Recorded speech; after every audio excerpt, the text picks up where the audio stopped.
animals and goods.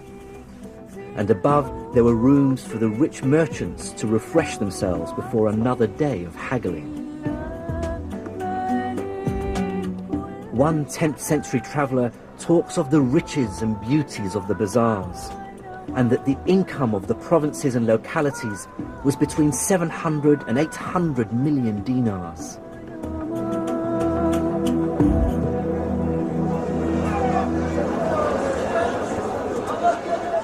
Markets like this in the Egyptian capital Cairo still capture the intensity of medieval trade. And still surviving in the modern world of the internet and the mobile phone is a fantastic example of how traders 1,000 years ago communicated across a vast empire.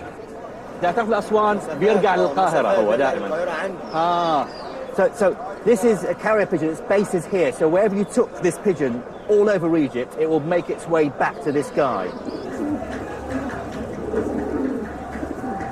There's a famous story that a rich Cairo merchant by the name of Anur wanted to grow cherry trees. So he sent a message with a carrier pigeon to a contact of his in Damascus asking for some seeds.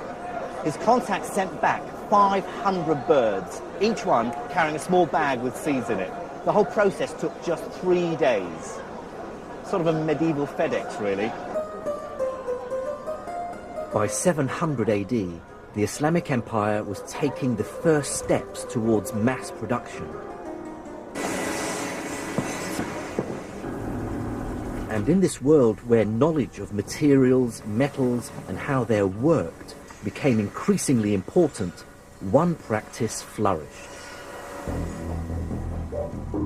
It's the practice that was inextricably linked with magic. Specifically, the dream to turn base metals into gold. The mysterious practice of alchemy. The ancient art of alchemy was a mystical system of belief based on spells, symbols, and magic. But I believe it took Islamic scholars to turn this quasi-religion into something much more scientific. Chemistry. Increasingly, the knowledge of the alchemists found more and more practical applications. For instance, when, during the last decade of the 7th century, the ruler of the Islamic Empire, Abd al-Malik, made the bold decision to create a common currency for all his dominions, he turned to alchemists for help. The proportion of gold to other alloyed metals that you have to put into the dinar to make the dinar usable. Otherwise, pure gold will become very soft and you can't use it. So that proportion is adjusted by, believe it or not, in this period, the alchemists. It is the alchemists who knew how to combine metals together and how to get the proportions of this gold to silver and gold to bronze and so on.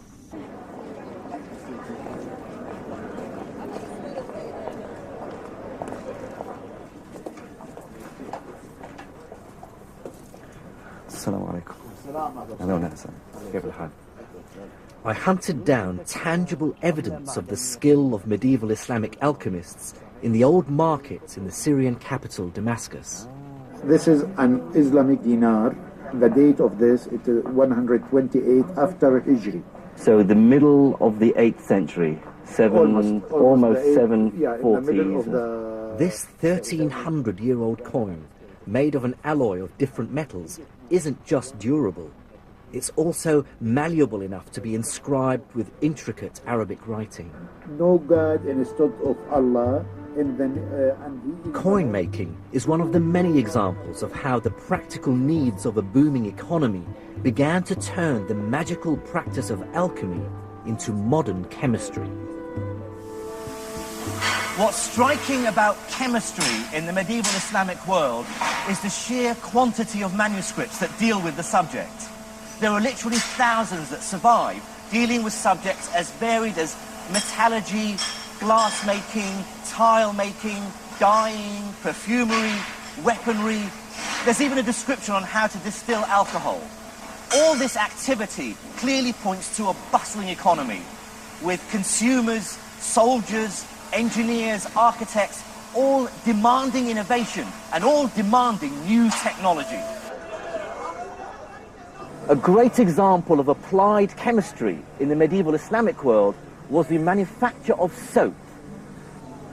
This stuff, solid soap that you can really clean yourself with, was virtually unknown in Northern Europe until the 13th century, when it started being imported from Islamic Spain and North Africa. By that time, the manufacture of soap in the Islamic world had become virtually industrialized. The town of Fez boasted some 27 different soap makers, and cities like Nablus, Damascus, and of course Aleppo became world-renowned for the quality of their soaps. A 12th century document has the world's first detailed description of how to make soap.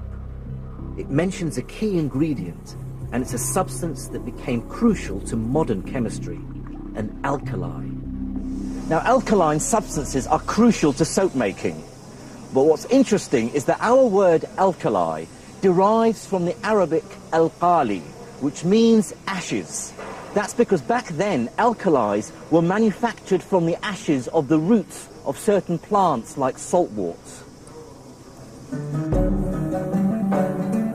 Islamic chemists' new understanding of alkalis and other new chemicals gave another industry a lift too, glass making.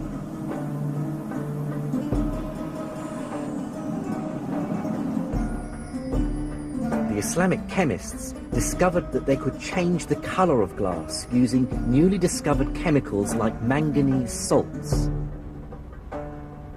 And they built industrial furnaces, some several stories high, to manufacture glass in huge quantities. The legacy of their skills can still be seen in beautiful stained glass windows. Islamic chemists also developed many other colors, pigments and dyes, using their new alkalis and metals like lead and tin. These helped architects to decorate mosques, like this one in the Iranian city of Isfahan, in a glorious range of colors and designs.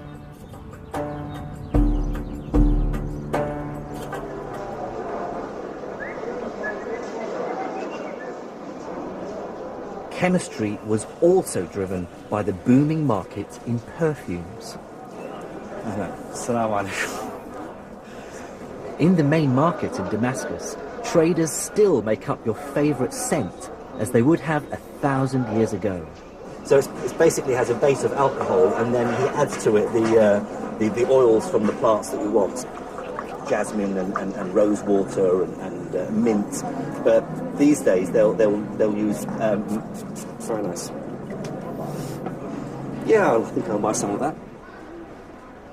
Perfumiers pushed chemists to come up with ever more ingenious techniques for extracting subtle and fragile fragrances from flowers and plants. They responded by refining and really establishing a technique that all chemists would instantly recognize today: distillation. Many of the techniques originate with Islamic scholars or even earlier. Dr. Andrea Sella, a chemist from University College London, shows me how distillation was used.